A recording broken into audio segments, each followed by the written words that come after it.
in my filming for cryptobae.cafe, and I'm just going to talk about my first week trying to sell and flip NFTs. It was by far a hot mess express.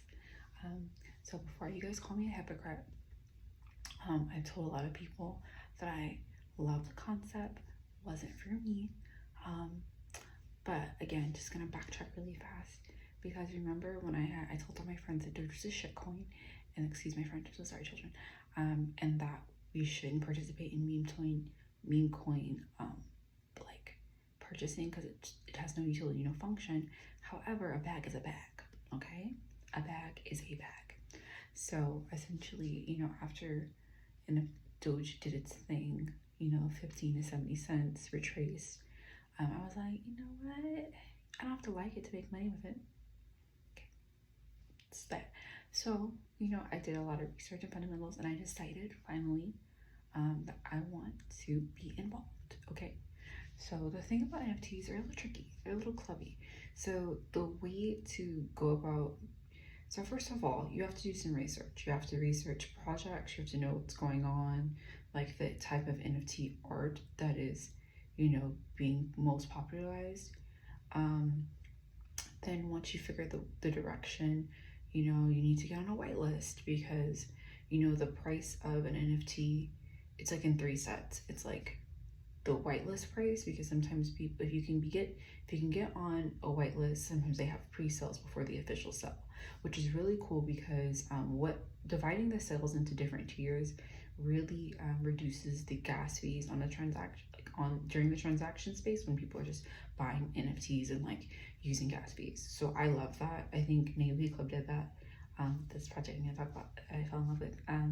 They basically had a pre-sale for people on the whitelist, and then like an OG whitelist. So they had a sale the day before. So they had separate dates for the mint sale. So then the second day, it was open. I didn't sleep, because I've had this issue ever since I like shifted spaces, where like I haven't adjusted to the time zone. So like I literally can't go to bed before 4, and then I can't wake up until like noon. I've tried, like I've set 4 alarms, like I'll turn them off in my sleep, like something's going on, it's a whole other story. So that day I like didn't sleep. I just didn't sleep. I did my coding homework. I like woke up 8 o'clock in the morning, and I bought my NFT. But the process to do that, I tried it on a wait list.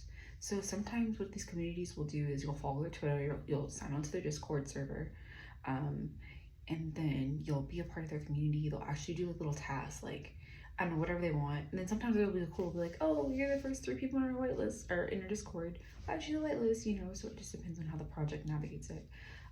I didn't make it to the whitelist, but because of the division of the sale, I was able to like, I was able just to buy it. I did stay up, and I did click it immediately, because I knew there was a lot going on. And the thing about it is, you can be in the process of minting, and then it could sell out, and then you spent gas fees, and then you don't get your item. So it's just first come first serve type of thing. So yeah, that happened. I had my NFT. So often you'll mint it, and it will appear in your MetaMask wallet or on your OpenSea profile. And then some project that I've noticed is they'll sell the NFT, and then they'll do an after mint reveal. So all the items will be cloaked, and then on a certain date they'll reveal them.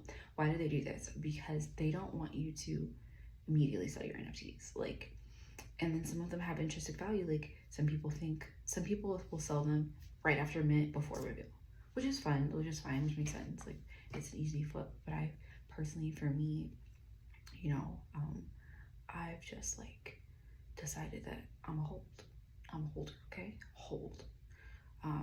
And then for me, what NFT collection stole that for me? So I'm one of those I love collectibles. I've previously, like, I love the Bearbrick collection. I love the theory of like a company designing something of value. So lately, I have been following all NFTs that are collections associated with a collectible dollar toy, because someone says that's like stupid, but I'm seeing in the case of Founder Bricks, which is Bear Bricks, people are already standing outside of stores paying $600 for a plastic doll. You know what I mean? Like when you have a community like that and you digitize your community, you take away the barrier to purchase, which is, you know, the lines, the limited capacity in person, cash, you know, all that stuff. Those barriers remove, and then you have this situation where you have people purchasing an item because they're already in the community, they already have awareness. So that, for me, that's the lane I'm sticking in. I'm sticking into, yes, like artwork, of course, but I'm sticking into collections that are like 3D items with a community-based, already set at a high price. The average Bear Bricks doll is about like $600, or maybe I think it's like 300 for the small ones and 600 for the big ones, like the huge ones that like people are like. Ben Baller has like 12 in his house, or whatever. So I was like, that's my niche. That's what I like. Like that is what I'm sticking with. So I was gonna find a founder brick, but like I couldn't transfer enough ETH into my wallet, and I kept moving money over and like losing it through gas fees. I haven't done the whole bridging thing with my wallet. I'm impatient. I just really wanted to get an NFT because I finally accepted them and I wanted to add them. But the founder bricks were like 600, so I was like, yeah, let me just wait about. And then there was another collection. It was called the Music Bear Awards. I'm still, the reason why I didn't purchase Music Bear Awards is, and I didn't say this in my NFT video, simply because of IP. So IP is the ownership to the legal ownership to the art in it. So sometimes some of the issues with some of these NFTs is some of these collections are making NFTs without the IP rights. So when that happens, it is more than likely for that company, the creators of the NFT, to get sued, which means your NFT may not have value because, you know what I mean? Like they're gonna have to pay for the lawsuit some way, or the NFT will get delisted, and that's slightly problematic. So again, I've been, you know, communities that are in charge of the IP of their NFT, they're aware that sometimes you'll have like Hazuki, there's Dizuki, and I was gonna touch it, but I don't, again, touching NFT collections that are like versions of popular NFT collections artistically, they may or may not have a legal right to do that. Like obviously no one wants, this is a cool space, this is an artistic space, no one wants to go around suing people, but that could happen. So for me, that's a no, it's gonna be a no. So I haven't touched projects like that. So, you know, I don't even know if I'm gonna flip it, honestly. I kind of just like it as art. I might just keep it. Like I love like 3D doll-like creatures, they're cute to me. So I don't know. I just, anything goes in this market. So again, with NFTs, I definitely think you should do your research before investing in a project. Don't click links in Discord servers. Discord servers have been getting hacked. Only click official links. Do not turn your messages off on your Discord server, because sometimes anyone can make a bot that looks like the brand of the NFT creators and message you and be like, oh, we have, and then you can't remint a item after mint unless it's like a secondary supply of the item, or they're just making another collection. But once these items have been minted, you're not going to remint it. So if anyone sends a message to you, your DM, your Twitter, your email saying, oh, just click this link, go on this webpage for a mint of the same item, and if you see that item, even if it's significantly discounted, it is a lie. You are being lied to, okay? Anything else I can say? And be careful with OpenSea as well, and any other, you need to be buying off the official page of the NFT, because again, there are ways to make fake NFTs, and that is a thing, and OpenSea, you know, takes partial responsibility. Like, so again, my best advice, shop from the official page of the NFT creator that also has their assigned Twitter, and then check the contract address.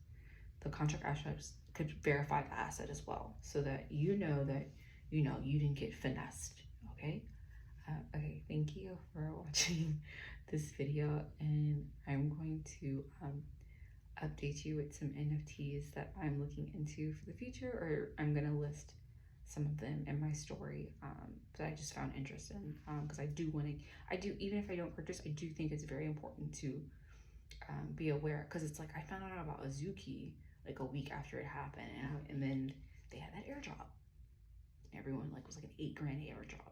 Yeah, so you know, I'm gonna try to stay on top of them as much as I possibly can. And a lot of NFTs, like even Founder Bricks was like a month ago, and I wasn't even aware. And I love Bear Bricks. I would have. And sometimes, like, when you find out about these projects early, they're usually at a very discounted rate. They are not 1K and above. They're usually, some projects, Gary V's, were priced that way because that's how they monetize them. But essentially, it just depends. Okay, thank you for watching.